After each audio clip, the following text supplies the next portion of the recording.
utoaji wa sadaka wenye matokeo. Matendo ya Mitume sura 20 mstari 35. Katika mambo yote nimewaonyesha kuwa kwa kushika kazi hivi imewapasa kuwasaidia wanyonge na kuyakumbuka maneno ya Bwana Yesu jinsi alivyosema mwenyewe. Haya maneno ambayo Bwana Yesu aliyasema hatuyaoni kwenye vitabu vya Injili. Hatuyaoni popote kwenye vitabu vya Injili. Sijayaona kwenye Mathayo mimi binafsi, sijayaona kwenye Luka, sijayaona kwenye Marko. Lakini ni fika ya kwamba kuna wakati Bwana Yesu aliwahi kusema haya maneno, kwa sababu Mtume Paulo anayasema. Na kuyakumbuka maneno ya Bwana Yesu. Kwa yale maneno yanayoendelea ni Bwana Yesu aliyasema, sio Mtume Paulo. Are we together? Haya maneno kusema Yesu alisema haya maneno. Biblia inasema hivi, na kuyakumbuka. So umesoma Biblia yako Na kuyakumbuka maneno ya Bwana jinsi alivyosema mwenyewe. Alisema mwenyewe. Kwa hapo sio kwamba Paulo anaongea. Bwana Yesu alisema mwenyewe. Jinsi alivyosema mwenyewe. Tusome ya maneno yanayofuata kwa sauti kubwa. Biblia inasemaje? Ni heri kutoa kuliko kupokea. Nimesoma watu wachache. Kila mwenye sauti na mwenye macho, soma kwa sauti. Biblia inasemaje? Ni heri kutoa kuliko kupokea. Maneno hayo aliyasema nani? Bwana Yesu. Bwana Yesu alisema maneno ya kwamba ni heri kutoa kuliko kupokea. Kiingereza nasema ni baraka kutoa kuliko kupokea. Naomba Kiingereza chake ni baraka kutoa. It is blessing to give. It is more blessed to give than to receive. Kwenye haya mambo mawili ukiangalia kwenye jamii zetu yako hivi, ni kana kwamba mtu akikupa kitu inaonekana wewe ndio umebarikiwa. Yaani mtu akikupa kitu watu wanaweza kuona wewe ndio umebarikiwa. Si ni sawa? Ni kana kwamba ndio tafsiri ile kwenye jamii kwamba mtu akipewa kitu watu wanakuona kama mbarikiwa. Lakini maneno ya Bwana Yesu anasema hivi, mtu anayekupa huyo mtu ndiye mbarikiwa. It is more blessed to give. Ni baraka zaidi kutoa kuliko kupokea. Kwa kutoa ni jambo ambalo linaonyesha kwamba wewe ni mbarikiwa. Kutoa kuna kutoa kwenye klasi ya kuwa mhitaji. Hautaonekana kama mhitaji kwenye maisha. When you give, you are blessed. Unapotoa maana yake umebarikiwa. Unapotoa wewe ni mbarikiwa. Wakati Mungu anambariki Ibrahim, alimwambia hivi, nitakubariki ili uwe baraka. Kwa watoto wa Mungu haipaswi kuishia kwenye kubarikiwa. Tunapaswa ngazi inayofuata ambayo ni kuwa mbarikiwa. Sio tu kubarikiwa, kuwa baraka. Nitakufanya uwe baraka. Kwa nini Mungu anamwambia Ibrahim nitakufanya kuwa baraka? Ni kwa sababu baadaye anasema hivi, mataifa yote ya dunia watajibarikia kwako. Maana watakuja kunufaika na baraka ile juu yako. It is more blessed to give than to receive. Ni baraka kutoa. Kila wakati ukimwona mtu yuko hai kwenye kutoa, ujue kuna utendaji kazi mkubwa wa Mungu uko juu ya maisha yake. This is very important. Haya ni maneno ya Bwana Yesu aliyasema mwenyewe. So, tuangalie sasa nataka nizungumze baadhi ya vitu vya muhimu sana leo. Kuna mitazamo mibaya sana ambayo adui ameipanda kwenye mioyo ya watu wengi ambao wako makanisani na ambao wako nje kwa habari ya utoaji na kwa habari ya sadaka. Kuna mtazamo mbaya ambayo shetani amefanikiwa kuipanda na amewafanya watu wengi wasitoe sadaka vizuri. Na wasitoe sadaka kwa namna sahihi, wasitoe sadaka kwa mwendelezo, wasitoe sadaka kwa namna inayowapa matokeo. Kuna udanganyifu mwingi sana ambao upo kwenye jamii. Tazungumza hizo aina kadhaa za udanganyifu. Kwa mfano, adui amefanikiwa kuambia watu fulani, sio watu wote, grupu fulani la watu ambao wako kanisani, in fact na wale pia ambao hawapo kanisani. Adui amefanikiwa kuambia hivi, ulichonacho ni kidogo, kwa hiyo hakitoshi kukitoa. What you have is little, so you cannot give.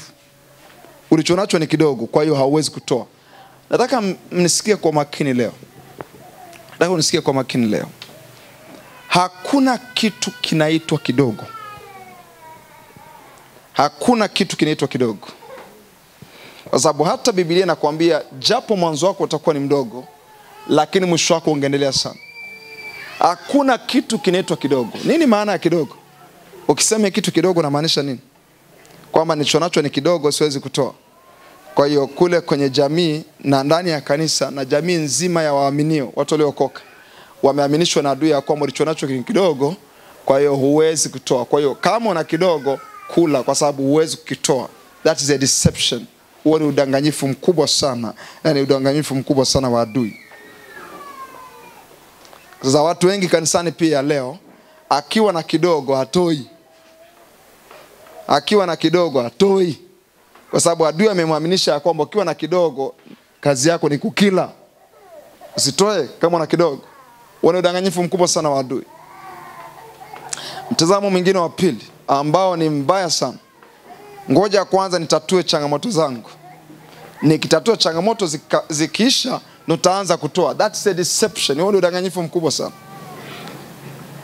Ni kama vile Mungu anaharibu uchumi wako yani. Ukisema hiyo sentence. Ni kama vile Mungu anaharibu mambo yako. Ngoja kwanza nitatue mazingira fulani ya kiuchumi yakae sawa sawa, nitaanza kutoa vizuri. In fact tuna watu wengine ambao hapa tulipo kanisani, kuna wakati huwezi kutoa sadaka ya zaka, kuna wakati huwezi kutoa sadaka ya dhabihu, ni kwa sababu kuna udanganyifu wa adui kwenye roho yako ambao unakuambia hivi, ngoja kwanza nitatue changamoto nilizonazo alafu baadaye nitaanza kutoa. Nataka ujue leo ya kwamba huo ni udanganyifu mkubwa sana tena kutokea kwa adui. That is not godly. Ni kitu cha adui iko kimekaa kwenye moyo wa mtu. Ngoja kwanza nitatue changamoto zangu, alafu baada ya kutatua ndo nitaanza kutoa. That's a lie. Huo ni uongo. Nitafundisha hapa kwa kuonyesha mistari ya Biblia ili uelewe vizuri. Na hiyo wengi sana inawatokea, sio kwamba iliwatokea, wengi sana inawatokea mpaka sasa hivi. Utoaji wako unaathiriwa na mazingira fulani yanayoendelea kwenye maisha yako. Na changamoto fulani ambazo zinaendelea kwenye maisha yako. Kitu ambacho hakiko sawa sawa. Alafu mtizamo mwingine wa adui ni huu. Sadaka ni kutokea kwenye ziada. Nikiwa na vingi mpaka nikawa na ziada ninaweza kutoa sadaka. Kwa kama viko fixed siwezi kutoa sadaka. Watu wengi wamedanganywa na adui kwa namna hiyo. Kama vitu viko fixed siwezi kutoa sadaka. Then I remember, nakumbuka ushuhuda wa mtumishi wa Mungu mmoja anaitwa mchungaji Kenneth Copeland, ni Marekani. Wa kanisa la Believers Voice of Victory, BOV. Hilo kanisa liko Marekani. Pastor Kenneth Copeland ni mtu tofauti sana, na ni mtu ambaye ni mchungaji pekee mwenye nguvu ya kiuchumi. Nasema tajiri kwa tafsiri za kwetu, lakini so kusema kwa jicho la Mungu unaweza kukosea kwa sababu hujui. Ni mtu ambaye ana uchumi mkubwa sana. Unajua wakati wa maisha yake ameweza kutoa hizi ndege kubwa kama hizi nani? Hizi nini? Precision 17. Unajua ni maana mchungaji kutoa ndege 17 kwenye huduma bure. Sio kama amewauzia. Wakati nchi fulani ilikuwa ina changamoto fulani zinaendelea kule Mashariki ya Kati, sikumbuki ilikuwa ni nchi gani. Alipeleka ndege kubwa sana ya kwake kupeleka vyakula na misaada. Yeye ni mchungaji. Sasa nisikilize historia yake. Wakati fulani akiwa chuo, akiwa chuo cha Biblia, akatumiwa fedha ya ada. Alipotumiwa fedha ya ada ilikuwa fixed. Tukisema fixed maana yake ilikuwa ndo yenyewe yani. Kama 500 basi ni 500. Walipotumiwa ile fedha ya ada, akaipokea. Alipoipokea anapaswa kupeleka ada sasa, sajiliwe ile endelee zaka. Kwa alipoitoa zaka ikapungua. Ilipopungua hakuweza kutoa sadaka. Hakuweza kutoa ada, hakuweza kulipa ada. Atutoi ada, tunalipa ada. Hakuweza kulipa ada. Sasa ikapungua, ilibidi akae nayo. Akaona subiri muujiza mwingine. Mungu akamfungulia mlango. Alipomfungulia mlango akapata fedha nyingine, na ile aliyoipata akaipunguza. Akatoa fungu la 10. Akajazilizia mpaka ikatosha ada. Kwa hizo scenario leo ni mchungaji ambaye anamiliki uwanja wa ndege wa kwake, ana ndege nyingi na ameshatoa ndege nyingi kama sadaka. Ni mtu mwenye nguvu ya kiuchumi. Alafu ni wa surprise, ndo mtu aliyedhamini mikutano yote ya Bonke Afrika, maisha yote ya mtumishi wa Mungu Reinhard Bonke, mwinjilisti Reinhard Bonke. Jaribu kufikiria Reinhard Bonke mikutano yake ilivyokuwa mikubwa. Si mnakumbuka vizuri? Jaribu kufikiria namna ilivyokuwa mikubwa mikutano ya mtumishi wa Mungu ambaye sasa hivi yuko mbinguni. Hivi jaribu kufikiri miaka yote ya mzee Bonke.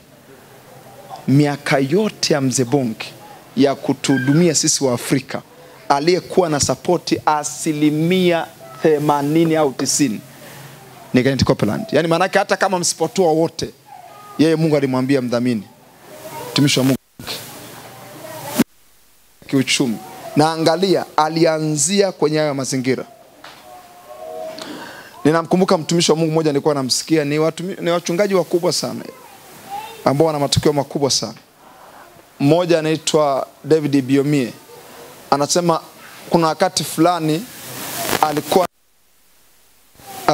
alikuwa na bilioni 2 kwenye akaunti ya kanisa kwa ujumla, na haitoshi. Yani wakipanga mipango imezidi hiyo hela, wakipanga hiki imezidi, yani haiwatoshi. Anasema akaichukua bilioni 2 2B naira. Sizungumzi Tanzania shillings kwa sababu naira ni kubwa kuliko Tanzania shillings. Naira ni fedha ya Kinigeria. Akaichukua 2B akaipeleka kwa babake wa kiroho. Leo wale ndugu wanafanya vitu vikubwa ukiangalia mpaka inakusumbua. Sababu kutoa kwa sababu walikuwa navyo vingi. Walitoa kwa sababu wanamjua Mungu. Walitoa kwa sababu wanamjua Mungu. Kwa hiyo sasa ukija kwetu sisi unasema nikiwa na ziada nitatoa. Nikiwa na ziada nitatoa. That is a lie. Adui anakudanganya. Na kwa sababu anakudanganya vile, hauwezi kusimama kiuchumi. Listen, hakuna njia hapa kwenye ufalme wa Mungu ya kumfanya mtu akawa na nguvu ya kiuchumi kama sio mtoaji. Hiyo njia haipo. Hard work is good, lakini bidii haitakupeleka kwenye agano. Kinachokupeleka kwenye agano ni utoaji. Bidii itakufanikisha, utoaji utakuingiza kwenye agano. Nimesemaje kanisa? Alafu bidii itakufanikisha, utoaji utakuingiza kwenye agano. Kumbukumbu 8:18. Kumbukumbu sura 8 mstari wa 18. Bidii itakufanikisha, lakini utoaji utakuingiza kwenye agano. Great men of God walikuwa tempted kwenye neno la utoaji. Bali utamkumbuka Bwana Mungu wako, maana ndiye akupaye nguvu za kupata utajiri, ili alifanye imara agano lake alilowapa baba zako kama hivi leo. Unaona sasa, anakupa nguvu za utajiri, lengo ni alifanye imara agano. Kwa Mungu, he is after covenant, not after success. Mafanikio mbona yapo yanaweza kuondoka muda wote, but the covenant, you cannot move the covenant. Hawezi kusogeza agano. Mafanikio yanaweza kupigwa na adui na akaondoka, lakini agano tunazungumzia Mungu kufanya mapatano na mtu. Kwa hiyo adui akiingia kutaka kuharibu kile kitu, Mungu anamwambia, don't you know kwamba nimeingia kwenye agano na huyu mtu.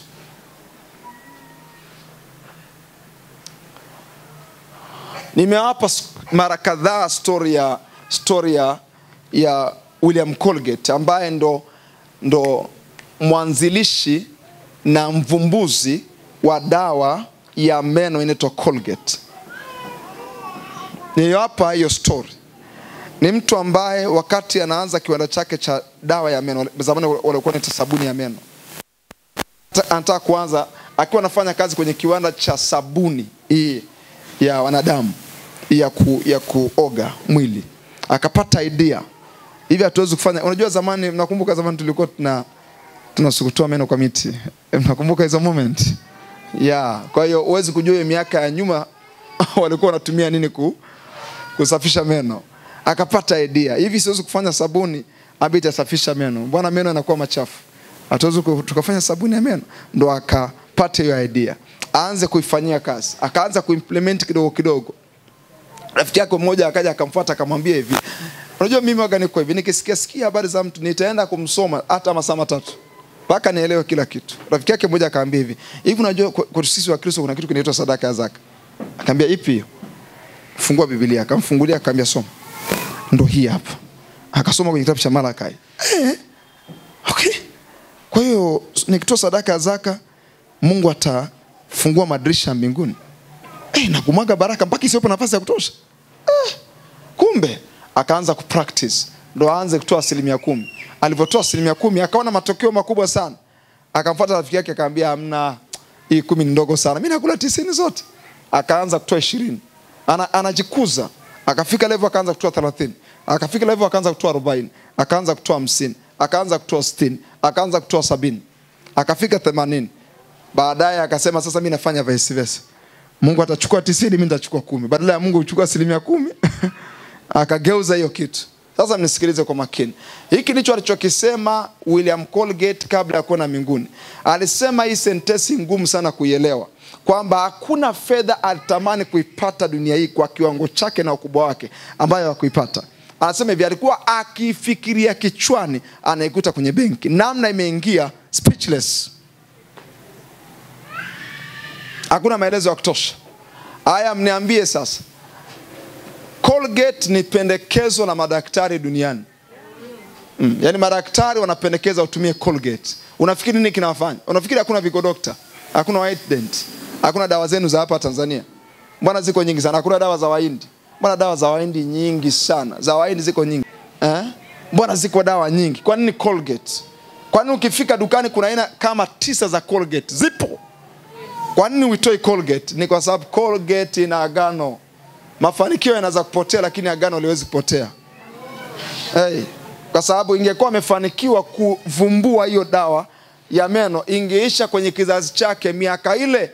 Lakini nini kinafanya Colgate iwe hai mpaka sasa hivi? Ni kwa sababu Colgate ina agano na Mungu. Mpaka Yesu anarudi, Colgate itakuwa the brand duniani. Unataka Mungu ailetee brand ya tofauti itakayoishi miaka yote. Hiyo sabuni yako unayotengeneza, hiyo bidhaa yako unayotengeneza, you need the covenant. You don't need the success. Success is good, but covenant is more powerful. Unataka agano, uhitaji tu mafanikio. Watu wa Mungu mlioko hapa, washirika wangu, usitamani tu kufanikiwa, tamani kuwa mtu wa agano. Kwa sababu mtu wa agano ana nguvu kuliko mtu aliyefanikiwa. Agano la nguvu, watu wa Mungu. Hata wale watu wa giza mnaowafahamu ninyi, mnaelewa ninyi ambacho kinafanyikaga. Anaweza kufa alafu mkaendelea kufa ninyi. Yaani yeye akafa na amekufa na yeye mafanikio yake yameisha kwa kutumia nguvu za giza hizo, alafu na ninyi mnaendelea kufa, mtafurukuta lakini mtakwenda. Kwani kwa sababu ili aishi kwenye yale mafanikio hapo duniani, alishaweka agano. Kila baada ya miaka 3 chukweni mmoja mwanafamilia.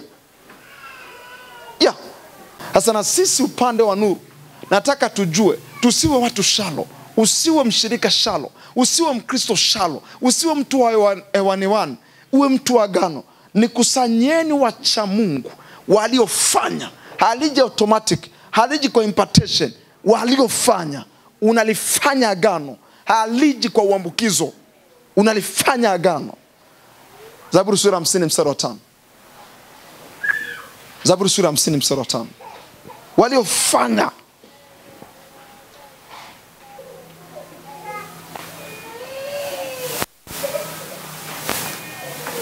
Nikusanyeni wacha Mungu wangu.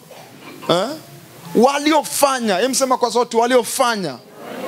Hebu naomba hilo neno waliofanya kwenye lugha ya Kiingereza tuone la tafsiriwaje.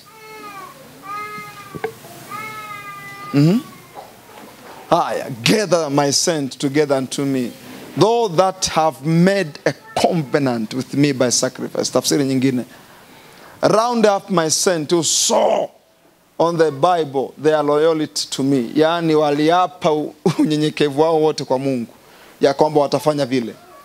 Angalia, gather my godly one to me, those who have made covenant with me by sacrifice. Waliofanya, made.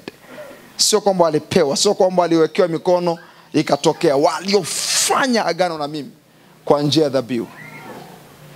Ukiona tuna sustain hapo mjini, mtu wa Mungu, usifikiri tu ni kwa sababu tunafanya kazi. Kuna mahali hizi kazi zinafika mahali zina faint. Ikifaint lazima umtake Mungu azungumze. Am I communicating? Niwaambie ukweli, kuna mahali hizi kazi zinazofanya kuna wakati zinazimia. Lakini unamtaka Mungu wa agano aongee. Kazi itakapozimia. Kuna wakati biashara zinakuwa za musimu. Utamtaka Mungu aongee baada huo musimu kukata. Utamtaka Mungu wa agano aseme. Mnisikie kwa makini hapa. Bila hivyo huwezi kwenda. Ndio maana hakuna issue ya ziada hapa. Sasa nataka nifike level ambayo mapato yangu yanakuwa milioni 10. Nifanyaje sasa ili mapato yangu yafika kwenye level ya milioni 10? Unaanza kuilazimisha milioni 1 zaka. Ukitoa milioni 1 sasa unatengeneza agano. Kwa sababu hiyo ni sadaka jumlisha, hiyo ni zaka jumlisha dhabihu. Unatengeneza agano. You create the attention of God. Unafanya Mungu akutazame kwa macho mawili. Huyu mtu si ana mahitaji, si ana hili, si ana hili, si ana hili, si ana lile, ana lile na lile. Angalia, Bwana ametoa yote kwangu. You create the attention. Unafanya Mungu akuangalie kwa macho mawili. Ndivyo nilivyo. Kwa na why level, si subiri ije. Mambo yatokee hivi hivi. Yaani yale mambo ya level za juu yanataka Mungu acheki moyo wako ni imara kiasi gani kumfuata. Sema amen kama unanielewa. Sasa ukija kwenye hii tatizo hili la zaka yenyewe ya kwako ni shilingi 50. Kila wakati maswali mengi, maswali 10,000. Nikitoa hii, taishije? Wanangu, ada, mara umeila. Na ukisha ila unajisaulisha, ambia tuache Mungu, tuache yaliyopita. Tuanze upya. Tuanze upya. This is very important. Unafanya agano na Mungu kwa njia ya dhabihu. Hii kitu haitokei automatic. Ni kitu itataka moyo wako. Usio kafikiri tunatoa kutokea kwenye ziada. Hatutoi kutokea kwenye ziada. Kuna wakati mwingine tunafanya ibada kagongwa kila wiki. Mpaka leo. Kila Jumanne lazima nitume vijana kwa kuwapa hela. Ijumaa natuma vijana kwa kuwapa hela, watendakazi wanaenda. Tunalipia ukumbi. Mpaka na sasa hivi hapa inabidi nitoe hela ile ya safiri aende. Zile hela zinahitajika nyumbani kwangu kwa watoto. Ile kuna wakati mwingine vile vitu havihitajiki. Yaani kuna wakati mwingine na watu wanakosa. Kwa sababu siwezi mimi kuomba mshirika anipe shilingi 20,000. Cha kumwambia Mungu ni kwamba pitisha 20,000 kwangu. Watu wakafanya kazi ya injili. Na unaona kule wanapiga hatua kule Kagongo. Furaha yangu ndio wanapopiga hatua. Kale kaela hata kama ningekaweka nyumbani kwangu tukanunua mapambo, tukanunua maua yakawa yameninginia hivi. Haya maua hanisaidii. Sikiliza. Sio kwamba hatuna hela ya kutengeneza hivyo vitu. Sometimes inakuwa consumed. Yaani ile shauku inakupeleka na kuchukua mpaka unasahau vya kwenda. Kwa sababu ukimfuata mshirika anaanza kuona kwamba wanafuata damu. Wameshaanza kuona na hela. Basi tukuache, sio kakimbia bure. Ni hatari kidogo. Kuna wakati mwingine hivyo. Ukiambiwa kidogo swala la kuchangia harusi, mahela yameshakuwa mengi kanisani. Yameshakuwa mengi kanisani. Ile unatoa rambirambi, unatoa hela za misibani, mnanunua majeneza, everything you do na hujawahi kulalamika. Eneo pekee mbona ugomvi nalo ni kanisani. Kwani kwa sababu shetani anajua ukitoa kanisani kwa moyo wa kupenda, unafanya agano. Kule atakuacha utatoa kwa furaha. Mna michezo mnacheza kule. Kila wiki unatoa 30,000 kwa ajili ya mchezo. Ila kanisani ni 2,000. Nini kinakusumbua? Ni kwa sababu unahisi mchezo ni agano, Mungu ni mchukua hela. Ndio maana kule uko very committed. Watu mko mahali hapo unazokosa hela sadaka, lakini hela mchezo nakwambia lazima uipate na lazima iweke. Cheki hiyo michezo mnapoishiaga. Hakuna kitu cha kufanya kule mchezo. Unapata mchezo ile tokea tatizo. Inaishia pale. Mnakosa concept ya agano. Yaani mnafikiri Mungu ni kwamba ni Mungu mwenye matatizo. Nipe ile Zaburi sura 50. Okay, tuanze mstari wa 12. Hebu mstari wa 7. Endelea. Okay, rudi nyuma mstari wa 7. Nataka tuwe tunasoma wote. Kila mtu asome. Nikupeleke mahali ili ujue Mungu ana njaa. Soma kwa sauti. Biblia inasemaje? Sikieni enyi watu wangu, nami nitanena. Mimi nitashuhudia Israeli. Alafu mimi ndimi nilie Mungu wako. Umeona Mungu anaongea Mstari wa 8. Tusome kwa sauti tena. Sitakukemea kwa ajili ya dhabihu zako na kafara zako. Ziko mbele zangu daima. Endelea. kwa sauti kubwa, sitatwaa ng'ombe katika nyumba yako wala beberu katika mazizi yako. Mungu anasema siwezi kuingia nikachukua. Sitakukemea. Mungu hapa anajaribu kusema kitu gani? Hii kitu lazima ifanyike kutokea kwenye utayari wako wa ndani. Mstari wa 10 kwa sauti kubwa Biblia inasemaje? Maana kila hayawani ni wangu. Alafu na makundi juu ya milima 1000. Hayawani maana yake ni wanyama. The beast. Kiingereza chake inasema hivyo. Mungu anaanza kusema siwezi kuja nyumbani kwako kuchukua ng'ombe kwa sababu kila nyama mbugani ni wa kwangu. Sina njaa. Angalia hapo. Mstari unaofuata, mstari wa 11 kwa sauti kubwa, na wajua ndege wote wa milima na wanyama wote wa mashamba ni wangu. Mungu anafahamu ndege wote. Yaani kakipita kakundi cha ndege ujue anajua hesabu yao na anajua majina yao. Yaani kila anawajua ndege wote. That's a dimension of God. Akaonyesha amewaumba yeye. Kwa hiyo kama anawajua wote, Mungu hawezi Magufuli hawezi kumshinda Mungu. Magufuli alikuwa anajua idadi ya samaki wote walio kwenye ziwa Victoria. Hawezi kumshinda Mungu. Mungu anajua idadi ya ndege iliyoko duniani na wanyama wote, na anadai ya kwamba ni wa kwake. Alafu anasema ni wa kwake. Na wajua ndege wote wa milima, tuliza mkono wako, na wanyama wote wa mashambani ni wangu. Tusome kinachofuata mstari wa 12 kwa sauti kubwa. Biblia inasemaje? Kama ningekuwa na njaa singekuambia. Alafu maana ulimwengu ni wangu navyo viujazavyo. Ningekuwa na njaa ningewaambia. Mimi sina njaa. Naathiriwa kwamba hela anachukua mchungaji. Sikiliza, Mungu anasema hivi, nimewaambia mtoe dhabihu sio kwa sababu na njaa. Kwa mstari wa 5 nyuma yake amemwambia nataka nifanye agano na ninyi ili mapepo na giza za eneo zikiwaona zinione mimi niko partner na ninyi. Yaani anajaribu kusema kitu gani Mungu? Unapofanya hiyo biashara, wale wanaojaribu kuzuia wasikuone wewe peke yako, wajue okay, kumbe biashara inamilikiwa na Mungu pia. They have to see your God. Lazima ifike level watu wakijaribu kutest wamuone Mungu wako. Mstari unaofuata wa 13. 13, naomba watu watulie tafadhali. Katulie. Chap chap. Mstari unaofuata wa 13 tusome kwa sauti kubwa. Je, nile nyama ya mafahali? Anywe damu ya mbuzi? Mungu kama ningekuwa na shida ya kunywa supu, anasema hivi, naweza nikiamua asubuhi nikanywa supu ya pundamlia, alafu mchana nikanywa mchemsho wa nini? Hamna mchemsho wa nguruwe doctor. Hapo umetuchenga kabisa. Hiyo ni changamoto nyingine. Okay. Labda ninywe mchemsho wa swala, alafu nyati nipate rosi ya nyati jioni. Mungu, je, nile mafahali? Yaani Mungu anajaribu kuambia kitu gani? Ningetaka chochote kula, ningekula chochote. Unajua anasema hivi, je, ninywe damu ya mbuzi? Ni kwa sababu gani? Mungu alikuwa anafanya agano miaka ya nyuma kwa njia nini? Ya damu. Ikimwagika damu ataifuta hata kwa moto, itaondoka. Hapo ujue amefanya agano. Mstari unaofuata wa 14. Alafu ndo anasemaje? Mtolee Mungu dhabihu za kushukuru, mtimizie aliye juu nadhiri zako. Amekupa maelezo, hana njaa. Hana njaa, ndio maana amekwambia mtolee. Anajaribu conclude kitu gani? Fanyeni agano na mimi kwa njia ya dhabihu. Akatoa maelezo, mimi sina njaa. Akaya conclude, mtolee Mungu dhabihu za kushukuru. Washirika wangu, nataka muwe na nguvu za kiuchumi. Lakini kingine sasa, ungekuwa na mchungaji labda ambaye ni mtu binafsi, labda ingekusumbua kwenye utoaji. Mimi sijui fedha za kanisa kuanzia Jumatatu, kuanzia tarehe 1 mpaka tarehe 30. I don't touch fedha yote.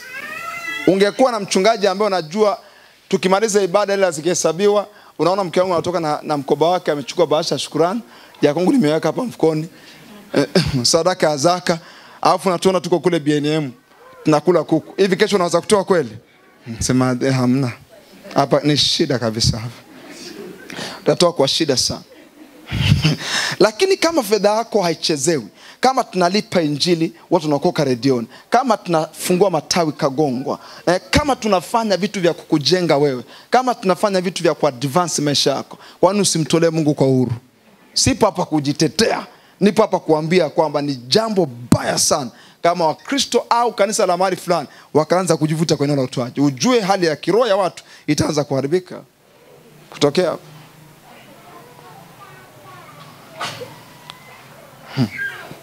Nimeona pia kuna mtizamo wa kipepo ambao nimeusikia kwa watu kadhaa. Anasema hivi, utawapelekea watu wa kanisani, utawapelekea hela zote watu wa kanisani. Hasa wanaume mna hii tabia ya kuambia wake zenu. Unaweza kuongea kikauli kimoja ukashikwa mkia, na Mungu akikushika mkia sio salama. Sio salama. Huyo mtu alikuwa ni mmoja wa watu wa muhimu sana pale kanisani. Sasa mama nikuchekesha kitu. Bishop akasemaje? Shika hela kubwa kuliko zote ambayo unayo kwenye wallet. Si unajua kama sisi Tanzania utachukua 10,000, si sawa Utaweka juu namna hii. Shika fedha kubwa kuliko zote ambayo unayo kwenye wallet. Basi watu wote wakashika fedha wakanyanyua.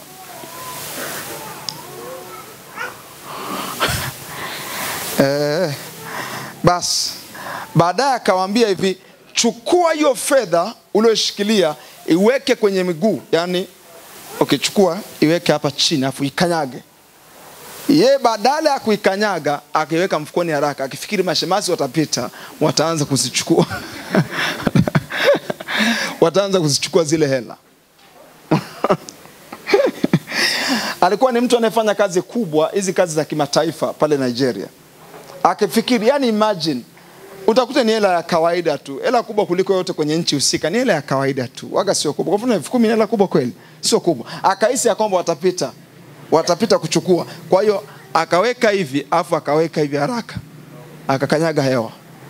Na kama alivyokanyaga hewa, Bishop anasema hivi, miezi michache mbele akapoteza kazi. Maisha yake akawa magumu mjini, to the point hivi unajua nini maana mtu anayefanya kazi na makampuni ya taasisi za kimataifa, organizations za kimataifa, mpaka kufika level ya kuuza smartphone, akabaki na simu ya kawaida, na akahama kutoka mjini akaenda kijijini. Mungu anajaribu kuambia, unaongea kitu gani wewe? Hiyo kazi nimekupa mimi. Unaongea kitu gani? Yaani unataka kufananisha mimi na kale kaela kadogo, hata kama zingekusanywa.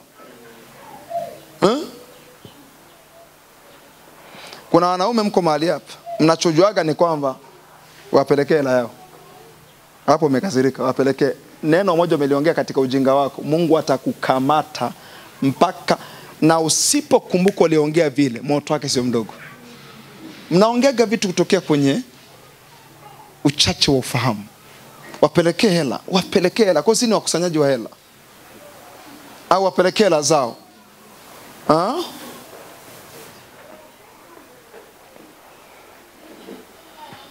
Kujiuliza maswali. Mbona ukikaa nyumbani mwezi mzima na maisha yako yanaendelea na kanisa lipo? Hajai kupa signal ya kwamba yani Mungu hakuhitaji wewe ili kazi yake iende. Ila amekupa rehema na upendeleo mwingi sana kuwa sehemu ya contribution ya kazi yake. Ukiona Mungu amekupa nafasi ya kusupport kazi yake, ujue amekupa rehema. Amjanisikia? Ukiona Mungu amekupa nafasi ya kutoa angalau sadaka ya Injili, amekufadhili. Sio kwamba unamfadhili, amefanyaje? Amekupa fadhili nyingi sana kwenye hiyo nyumba. Ila wao wanasema kwamba anachukua hela zangu. Mtizamo wa kipepo. Na pia kingine, kuna hii kitu ya kipepo sana mbaya ambayo kwa kweli naichukia.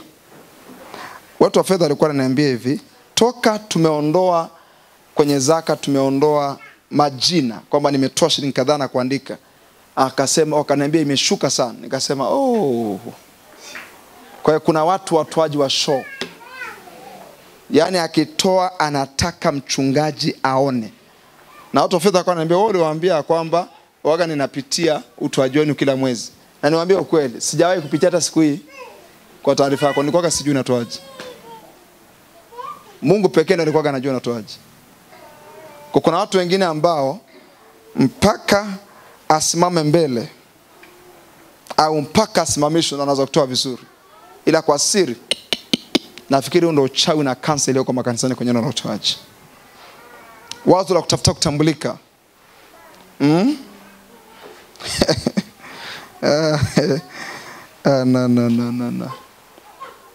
Familia ya Pastor Ibrahim. zaka 3,000,000. Hakikisha mchungaji ameona hii. Hii sio rahisi.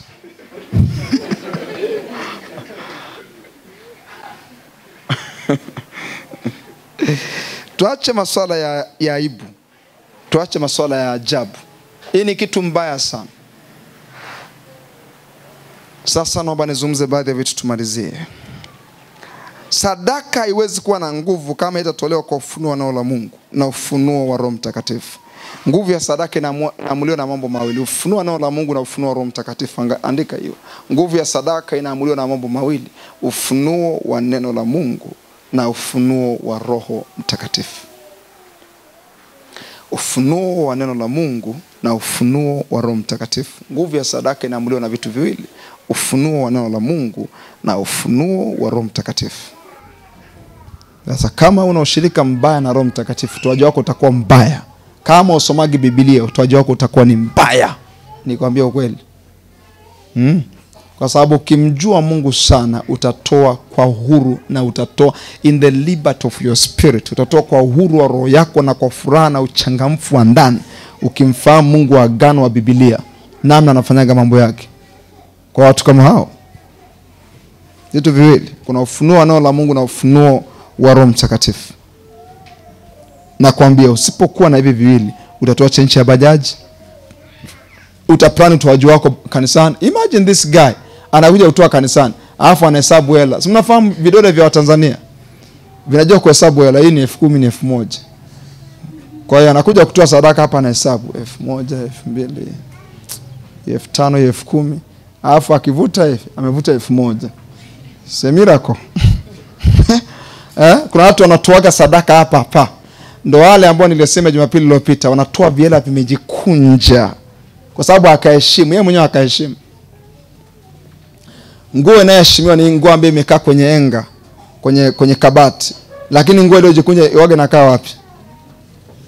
Kwenye tenga au kwenye deli la nguo chafu. Ndio imekaa mle. Kwa hiyo hela yako unaikunja hivi, najua sio ya thamani kwako. Waangalie watu wanaotoa shilingi 10,000 au 20,000. Uone kama anazikunja. Au kunji. Yaani kaela kadogo, ujue mtu anaona kabisa tena kuna wengine ambao sio kwamba huna hela, ile unakuja na 700. Yaani 500 moja na 200. Alafu ukija tunakuona kama vile mnyenyekevu kuliko wote. Sio kwamba wewe ni mnyenyekevu, unaogopa hela kulia. Zitalia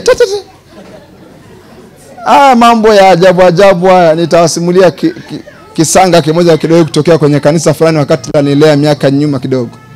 Bwana Mungu alichukia, ilibidi Mungu aingilie kati kwa wazi.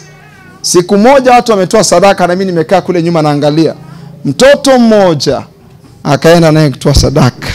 Watu wadogo. Alipofika akavuta hivi, chombo kikaanguka. Ile kanisa madhabahuni pako juu kidogo, kwa washirika ni kama kuna kamteremko kidogo. 200 zikatoka kwa chombo zikaanza kusafiri kwenda kwa washirika, zinakimbia. Kwa wazee wa kanisa wakaanza kukimbizana nazo. Mungu alifanya jambo la kuexpose. Hapakuwa na note. Watu mikanda nje. Watu wana vitambi vimening'inia hivi. Watu wamejaziana. Kilichotokea pale ni 200 zinasafiri zinakimbia. Mungu alisema chukueni hela zenu. Yaani ile ilikuwa ni sure sign ya chukueni hela zenu. Sistaki hapa. Dharau. Asa wasifikiri ni nyenyekevu tu kufanya hivi.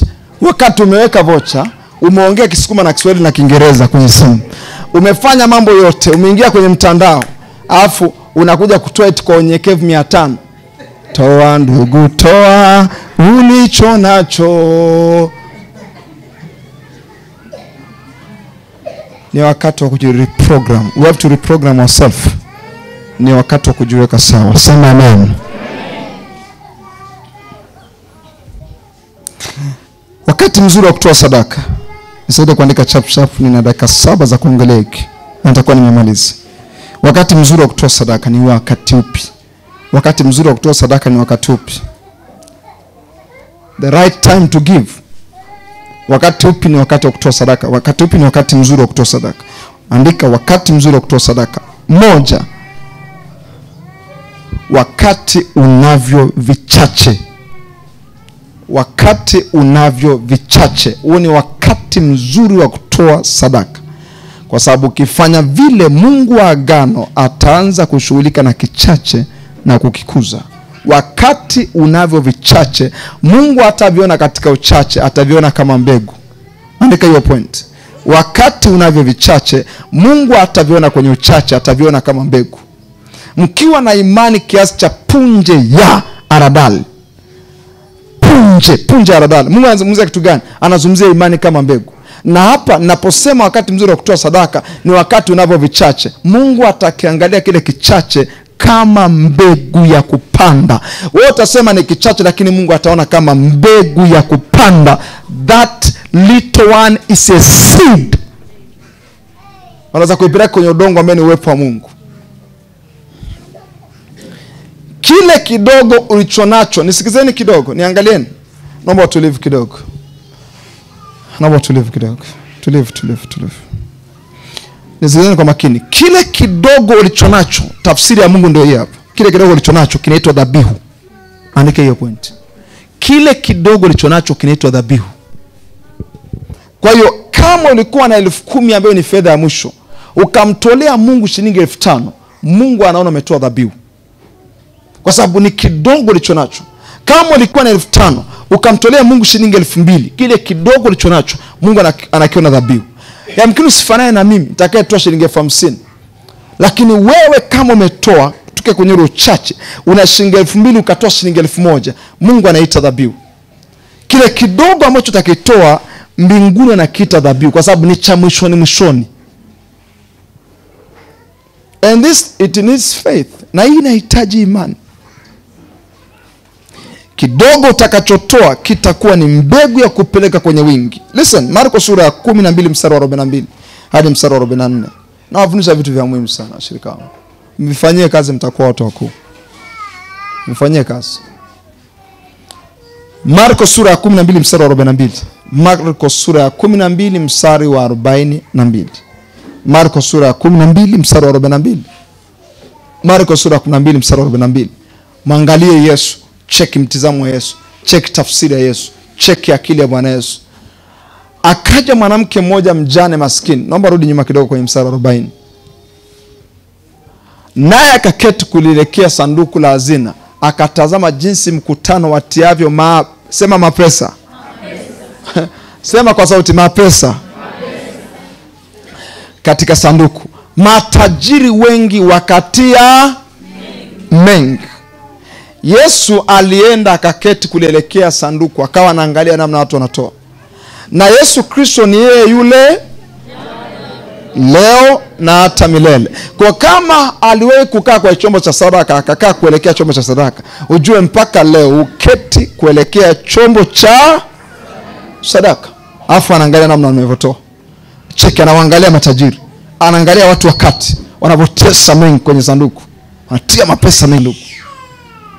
Mstari unaofuata 42. Akaja mwanamke mmoja mjane maskini, hakutia pesa, alitia senti. Kuna tofauti ya mapesa na senti. Hiyo inaonyesha kwamba palikuwa na madaraja ya kifedha wakati ule pia. Kule amesema mapesa, hapa amesema senti. Akatia senti ngapi? Kiasi cha nusu pesa. Kule amesema mapesa, hiki ni kiasi cha nusu pesa. Mstari wa 43. Akawaita wanafunzi wake, akawaambia, amini nawaambia, huyu mjane maskini, huyu mjane mwenye sifa gani? Maskini, ametia zaidi kuliko wote wanaotia katika sanduku la hazina. Akawa wa kwanza kuliko wote. Kinatokea motive, msukumo wa ndani. Alafu Yesu amepima kitu gani pale? Yesu amepima kiwango kilichobaki mfukoni. Hapo lazima mtaniangalia kwa ukali. Na maanisha hivi. Naomba nifanye mfano hai tu. wallet yangu hii ina shilingi 100,000. Hii hapa. Sawa? Hamna 2,000 jamani. Hamna 2,000. Mtu aniazime 2,000 nitamrudishia. Nitamrudishia hapa. Niazimeni jamani 2,000 nitakurudishia hapa. Yaani kimaliza tu mfano na kurudishia. Asante sana. Haya. Kwa hiyo hivi hapa na 100,000 na 2,000. Alafu tukaenda madhabahuni. Kuna mmoja akatoa 500. Alafu mimi nikatoa 2,000. Sinaonekana nimetoa sana kuliko yeye. Aha. Mungu haangalii ulichokitoa, Mungu anaangalia kilichobaki. Mungu ataangalia mimi kwa kile kilichobaki. Huyu ndugu amebakisha 100,000, amenipa 2,000. Kwa amebakisha 99% ya hela alizonazo. Amenipa mimi 1. Ndivyo anapima Mungu. Kuna wakati ambao tunakuwa tuna sadaka na mke wangu, namwambia hivi, sasa mke wangu leo sijapata hela, ninaenda kutoa kwenye akiba. Mke wangu anaweza kuniambia, akiba tena mume wangu? Naambia lazima tutoe kwenye akiba kwa sababu Mungu anaiona. Mungu anaiona. Tukisema hatuna hela ni kosa kwa sababu Mungu anafanyaje? Ni moja ya hela zetu. Listen to me very careful. Mungu anaangalia kilichobaki. Mungu hazuzuliwi na ulichokitoa. Wala huwezi kumzuzua Mungu. Mungu hazuzuki kijinga. Kwamba ukimtolea shilingi 20,000 basi anaangalia mfukoni kuna 2,000,000 umeiweka mfukoni. Mungu anachoangalia ni kile kilichobaki. Huyu mwanamke alitoa vyote alivyonavyo. Hajui atarudije nyumbani. Watu wake watakulaje? Matumizi yanayofuata itakuaje? Akatoa chote. Yesu akaangalia moyo na akaangalia kilichobaki. Akasema hakika huyu ametoa kuliko wote. Wakati mzuri wa kutoa ni wakati unapovichaji. Because you are about to seed. Hapo nataka kupanda mbegu na kuchukua umakini wa Mungu kukusaidia. Wakorintho wa pili sura 9 mstari wa 10. Wakorintho wa pili sura 9 mstari wa 10. Wakorintho wa pili sura 9 mstari wa 10. Hivi nimemrudishia hela yake? Okay, thank you. Naweza nikairudisha huko ndani. Na sisi wachungaji tuna mamlaka. Nashangaa naondoka na umenyamaza unifuate. Na ukaanza kuona aibu kama nimwambia rudisha 2,000 kweli. No. Haya, tusome kwa sauti kubwa. Biblia inasemaje? Na yeye ampaye mbegu mwenye kupanda na mkate uwe chakula, atawapa mbegu za kupanda, atawapa mbegu za, na yeye ampaye mbegu mwenye kupanda ni moja na mkate uwe chakula. Akisha itoa hiyo mbegu atawapa mbegu za. Alimpa mbegu moja ya kupanda, akampa na mkate uwe chakula. Inasema hivi, atawapa mbegu za kupanda afu na kuzizidisha, naye ataongeza mazao ya haki yenu. Chukua hiyo fedha, ipeleke kama mbegu kwenye uwepo wa Mungu. Kwa sababu ukipeleka kama mbegu kwenye uwepo wa Mungu, ndani ya muda mfupi Mungu atakuzidishia ili upande mbegu nyingi zaidi. Kama naeleweka sema amen. Unasema nimebaki na shilingi 10,000. Kuna mama mmoja mwaka 2018 akaniambia, mchungaji, tatoaje zaka mchungaji? Mchungaji anatoa zaka. Napata faida 5,000 tu mchungaji kwa siku 5,000 tu. Nikamwambia zaka ipo kwenye wingi wa hela, ipo kwenye usahihi. Kama nirudie, zaka ipo kwenye wingi wa fedha, ipo kwenye usahihi. Usahihi ni shilingi ngapi? 500. Ipeleke kama mbegu. Na Mungu anajua, anaangalia. Msifikiri Mungu ni katili, ni mbabe. Waebrania sura 6 mstari wa 10. Mungu sio dhalimu bwana. Waebrania sura 6 mstari wa 10. Naomba mstari chap. Muda wangu unakimbia sana hapa. Waebrania sura 6 mstari wa 10. Usifikiri Mungu ni mkatili. Usifikiri Mungu ni jambazi. Mungu sio jambazi. Mungu anaona umetoa na anajua umetoa kutokea kwenye chote. Na maana Mungu si dhalimu, hata isahau kazi yenu na pendo lile mliolidhihirisha kwa jina lake, kwa kuwa mmewahudumia watakatifu. Walikuwa wanawasaidia watakatifu hawa. Alafu yasema hivi, na hata hivi sasa mngali mkiwahudumia, uaga mnatuma sadaka kwa ajili ya watakatifu wala wahitaji. Mungu si dhalimu akaisahau hiyo kazi nzuri mnayoifanya. Mungu si dhalimu. Nisikizeni washirika wangu. hiyo sadaka unaitoa ya injili, unatoa sijui kwa ajili ya wachungaji, unatoa 10% yale mapato ambayo Mungu amekubariki ndani ya mwezi au ndani ya wiki husika, unatoa dhabihu yako. Mungu si dhalimu. Anajua zile fedha zinafanya kazi yake. Si dhalimu, hawezi kusahau iko kitu. Sema ninaye Mungu asiyesahau. Kwa Mungu wako unayempelekea sadaka si dhalimu. Wakati mzuri wa kutoa sadaka ni upi? Ni wakati upi mzuri wa utoaji? 2. Ukiwa kwenye changamoto. Ukiwa kwenye changamoto, huo ni wakati mzuri wa kutoa. It's a good time to give. It's a good season to give. Ni majira mazuri kutoa. Ni wakati mzuri kutoa ukiwa kwenye changamoto. Huu ni muda mzuri wa kutoa. Sikilize. Huu ni muda tengeneza umakini kwa Mungu kukutoa kwenye changamoto yako kupitia hiyo sadaka. Nisikilize. Ukitoa sadaka kwenye changamoto, andika hii point. Hii kiwango chako cha utii na upendo wako na kujitoa kwako kwa Mungu. Hii hupima kiwango chako cha utii. Unapotoa wakati wa changamoto, hiyo inapima kiwango chako cha utii na upendo wako na kujitoa kwako kwa Mungu. Narudia mara mwisho. Hii hupima kiwango chako cha utii na upendo wako na kujitoa kwako kwa Mungu. It tests you are obedient. It tests your love. It tests your commitment to your God. Ukitoa wakati wa changamoto, inapima kiwango chako cha utii. Nitamtii Mungu haijalishi ni mazingira gani. Mimi ni Ibrahim, nimepewa katoto kamoja tu, tena ni kale cha mwisho, yani kale ambacho kamekuja kwenye deadline. Hakuna nguvu tena za kuzaa. Ni kamoja tu. Alafu Mungu anamwambia namtaka Isaka. Ibrahimu alipoenda kumtoa Isaka, Mungu akasema kwa kuwa umenitii kwa jambo hili. Kwa maana Mungu alikuwa na test utii, commitment ya Ibrahim kwa Mungu. Unapotoa wakati wa changamoto, Mungu anacheck utii wako, anacheck kujitoa kwako, anacheck upendo wako. Wafalme wa kwanza sura ya 17 mstari wa 10 hadi 16. Wafalme wa kwanza sura ya 17 mstari wa 10 hadi mstari wa 16. Nipe nianze kusoma chap. Huninyunyi vya maji. Wafalme wa kwanza sura ya 17 mstari wa 10. Wakati basi akaondoka akaenda Sarepta. Hata alipofika langoni pa mji, kumbe mwanamke mjane alikuwako akiokota kuni. Akamuita, huyu ndugu anaitwa Elia nabii.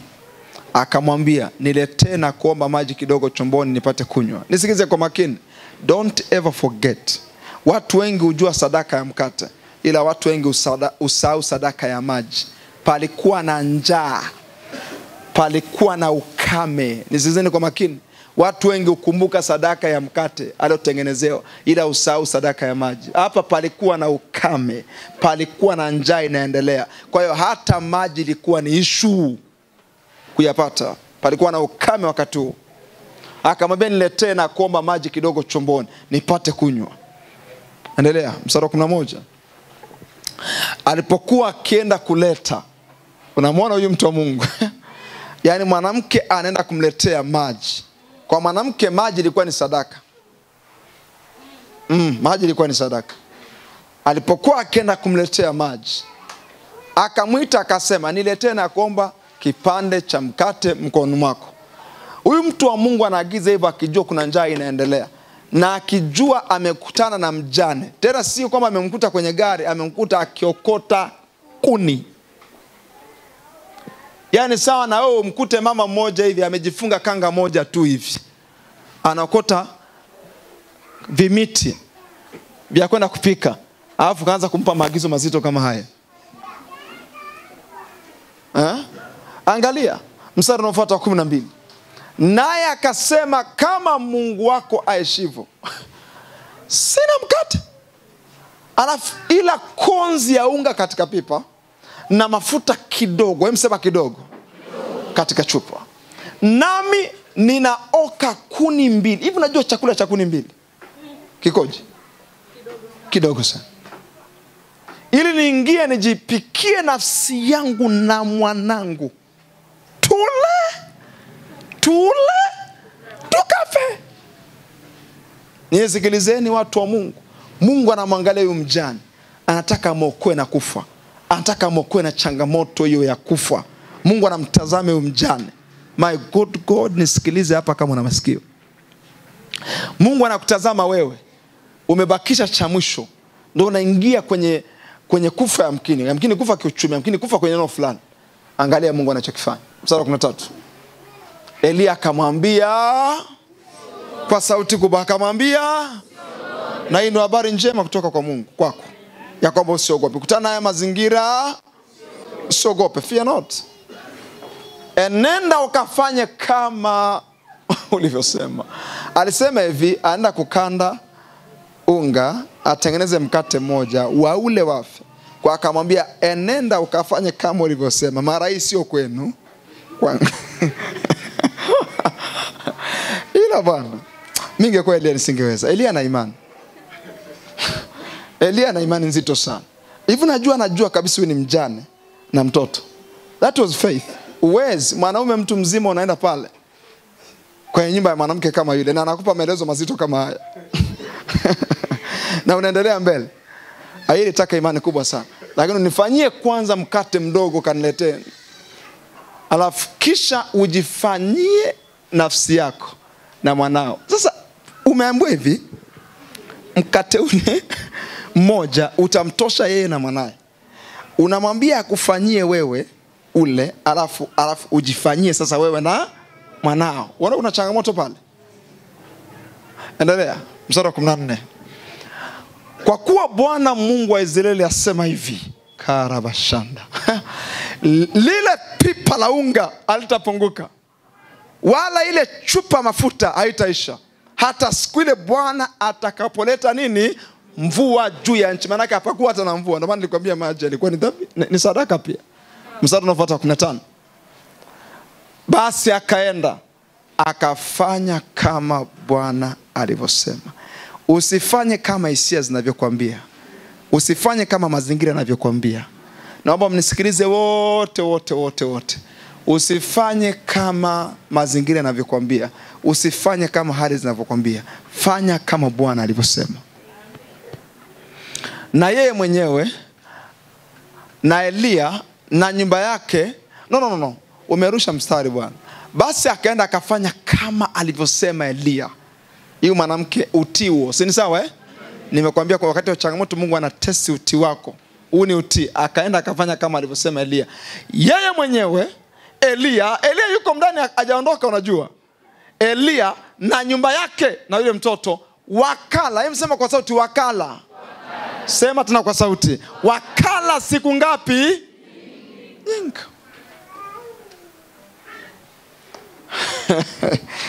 Iko kidogo unachokitoa ni commitment. Mstari wa 16. Angalia mstari wa 16. Lile pipa la unga alipunguka, wale chupa mafuta haikuisha, sawa na neno la Bwana alilonena kwa kinywa cha Elia. Usiogope kutoa. Uwe kwenye changamoto. Inaonyesha commitment yako, utii wako na upendo wako kwa Mungu, na inatengeneza umakini mbele za Mungu. Wakorintho wa pili sura ya 8 mstari wa 2.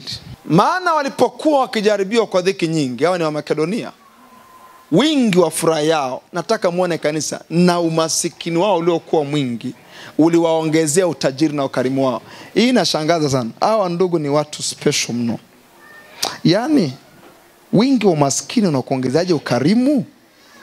Wingi wa umasikini unakuongezeaje utajiri? Yaani umeshasema ni wingi wa umasikini unakuongezeaje utajiri? Wingi wa umasikini unakufanyaje utoe sana? This is a commitment. Nataonyesha hii commitment inatokea wapi, kujitoa huku. Mstari unaofuata 3.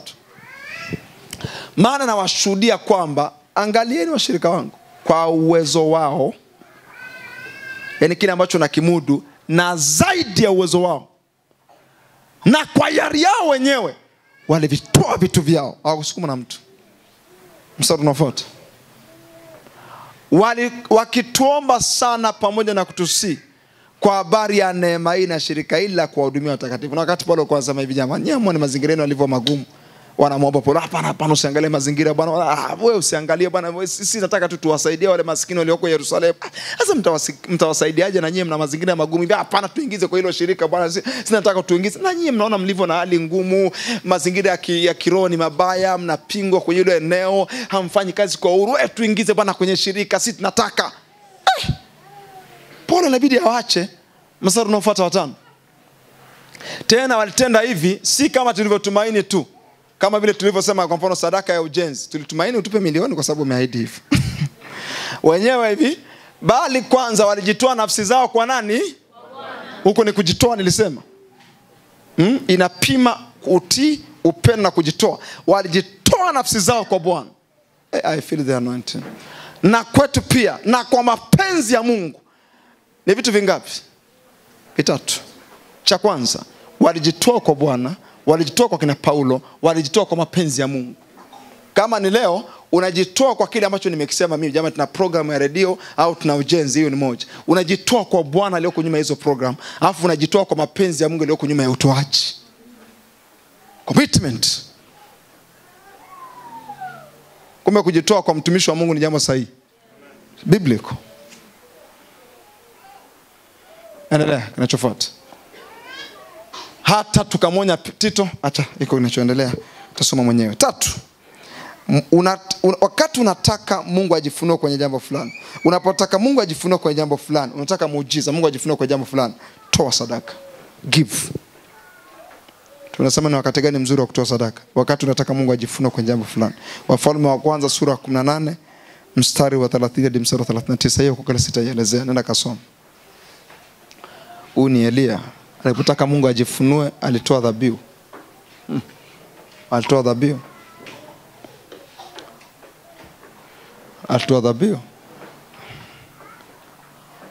Kisha Elia akamwambia watu wote, nikaribieni mimi. Watu wote wakamkaribia, akatengeneza madhabahu ya Bwana iliyovunjika. Endelea chap. Elia akatoa mawe 12 kwa hesabu ya kabila za wana wa Yakobo, aliyejiliwa na neno la Bwana na kuambiwa jina lako litakuwa Israeli. Chap. Naye akajenga madhabahu kwa mawe na kwa jina la Bwana. Akafanya mfereji kama vipimo viwili vya mbegu ukizunguka madhabahu. Endelea. Kisha akazipanga zile kuni, akamkata ng'ombe vipande, akaviweka juu ya kuni, akasema jazeni mapipa 4. Tunazungumzia njaa, tunazungumzia ukame, tunazungumzia hakuna maji kabisa. Elia unazungumza kitu gani? Tunatoa wapi maji? Tena sio ndoo 2, inazungumzia mapipa 4 katikati ya ukame. Jazeni mapipa 4 maji, alafu wakayamwage juu ya sadaka kuteketezwa na juu ya kuni. Hilo jambo la kwanza. Endelea mstari wa 35. Fanyeni mara ya pili. Nazungumzia mapipa mangapi hapo? 8. Mara ya pili mapipa 8. Hiyo ni dhabihu. Wakafanya mara ya pili, akasema fanyeni mara ya 3. Wakafanya mara ya 3. Ile ilikuwa ni dhabihu. Unatoa wapi maji wakati wa ukame? Na naona baadaye, endelea chap. Baada ya kutoa hiyo dhabihu, Mungu akajifunua kwenye hiyo changamoto. Ikawa wakati wa kutoa dhabihu jioni, Elia akakaribia akasema, Bwana Mungu wa Ibrahimu, Mungu wa Isaka na Israeli, najulikane leo ya kuwa wewe ndiwe Mungu katika Israeli, na kuwa mimi ni mtumishi wako na nimefanya mambo haya yote kwa neno lako. Mstari wa 37. Unisikie Bwana, unisikie, ili watu hao wajue ya kuwa wewe Bwana ndiwe Mungu, na ya kuwa wewe umewageuza moyo wakurudie. Anataka Mungu ajifunue na wageuze mioyo wale watu. Ndipo moto ukafanyaje? Sema kwa sauti. Ndipo moto ukafanyaje? Ukitaka Mungu ajifunue, jifunze kutoa sadaka.